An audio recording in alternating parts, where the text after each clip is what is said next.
Well, with that big breaking news which is coming in, we are starting off from Bihar. The Patna High Court has now struck down the erstwhile JDU-RJD Bihar government's move to increase reservation in the state of Bihar.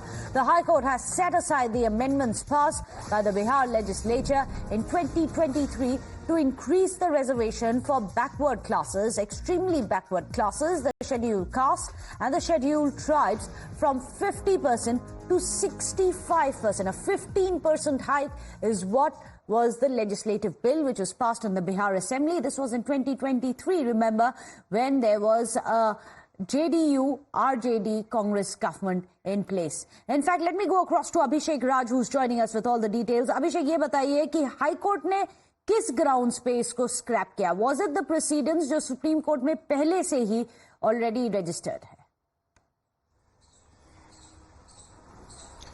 देखिए, बिल्कुल लंबे समय से ये पूरा मामला चल रहा था। इसको लेकर ये कहा गया कि जो राइट टू इक्वालिटी के जो आर्टिकल्स हैं 14, 15 और 16, ये इसको वायलेट करता है और 65% की जो आरक्षण की जो सीमा है एजुकेशनल इंस्टीट्यूशंस और जिस तरीके से जॉब्स के अंदर देने की बात कही गई थी, उसको कहीं ना कहीं जो राइट टू इक्वालिटी की जो गाइडलाइंस है, जो बातें कही गई थी राइट टू इक्वालिटी में, उसको वो वायलेट करता है, आर्टिकल्स को वायलेट करता है। और यही कारण है कि इसका हवाला देते हुए जो कोर्ट ने है इसको रद्द किया है। ये बहुत बड़ा झटका है नीतीश कुमार और उनकी सरकार के लिए, क्योंकि इस मुद्दे को लेकर वो काफी ज्यादा एक्टिव थे।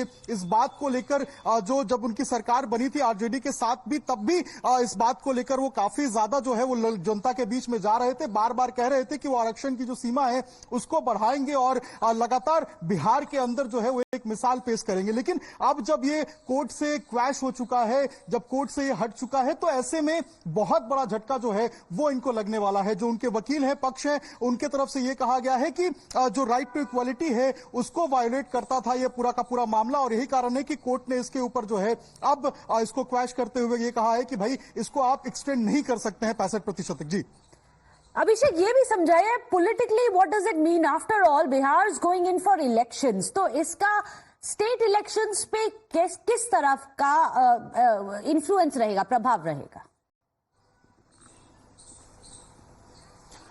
देखिए, बिल्कुल बिहार के चुनावों पे इस मुद्दे का काफी ज्यादा असर होने वाला है। आपको अगर याद हो तो आरजेडी बार बार, तेजस्वी यादव अपने स्पीचेस में, अपने बयान में जातीय जनगणना की बात करते हैं, वो साथ साथ कास्ट सेंसस के साथ साथ आरक्षण को बढ़ाने की बात करते हैं। लालू यादव से भी जब एक बार पूछा गया था तो उन्होंने कहा था कि भाई आरक्षण बढ़नी चाहिए और जिन लोगों को नहीं मिली है उन लोगों को मिलनी चाहिए, चाहे वो शेड्यूल कास्ट के हो या फिर माइनॉरिटी विंग के हो। काफी ज्यादा बवाल भी हुआ था इसके ऊपर लेकर। जब उनकी सरकार थी साझा आरजेडी के साथ, जब नीतीश कुमार मुख्यमंत्री बने थे, तेजस्वी यादव डिप्टी सीएम थे, उस वक्त भी इस बात को कहा गया था। लेकिन अब जब ये पूरा का पूरा मामला क्वैश होता हुआ नजर आ रहा है, ये बिहार में राजनीतिक उथल पुथल जो है वो देखने को मिलेगी। बहुत बड़ा सेटबैक है ये, क्योंकि आप समझिए कि बिहार की राजनीति को पोलराइज करने के लिए, धूमिल करने के लिए आरजेडी लगातार इस मुद्दे को भुनाने की कोशिश कर रही थी। ये कह रही थी कि भाई ये हमारे कारण इस तरीके से हुआ है। लेकिन अब जब ये सेटबैक उनको लगा है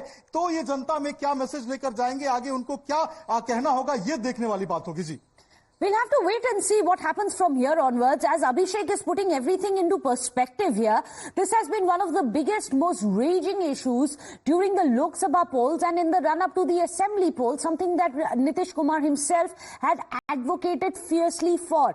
RJD and, of course, the alliance partners of the INDIA have always spoken about the caste census. They are the ones who had pushed through this bill as well when they were in an alliance in 2023 in Bihar. But today, when it gets scrapped, अभिषेक ये बताइए इसके बाद हम क्या expect करते हैं? Will they challenge the order?